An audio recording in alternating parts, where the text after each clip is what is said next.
Bugünkü gündə sizə öz praktik təcrübəmdən daha çox hal-hazırda rast gəldiyimiz və insanlar arasında yayılmış, hal-hazırda Azərbaycanda yayılmış 3 parazit haqqında sizə məlumat vermək istəyirəm.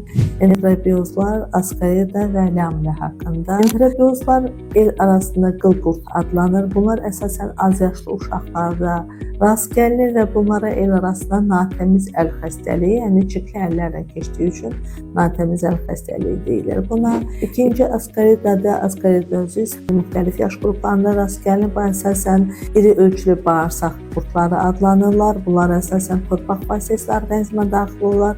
Xəstələrdə qarın ağrısı, baş ağrısı, ürəklanma, hətta qastrit pulpitə qədər gətirib çıxardan klinik əlamətlər verə bilir, anemiya və digər kliniki simptomlar verə bilir. Üçüncü, daha çox hal-hazırda yayılmış qardiazis və ya buna lamla deyirik. Bu da əsasən mikroskopik parazitlərdir, yəni digərlərindən.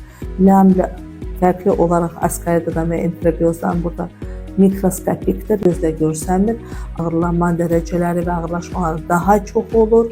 Bu ürəklanma, öd yolları diskineziyası, dəri xəstəliklərindən tutmuş, baş ağrıları, halsızlıq, anemiyaya qədər gətirib çıxarda bilir. Ümumiyyətlə, bu simptomlar varsa, mütləq klinikamıza müraciət edə bilərsiniz.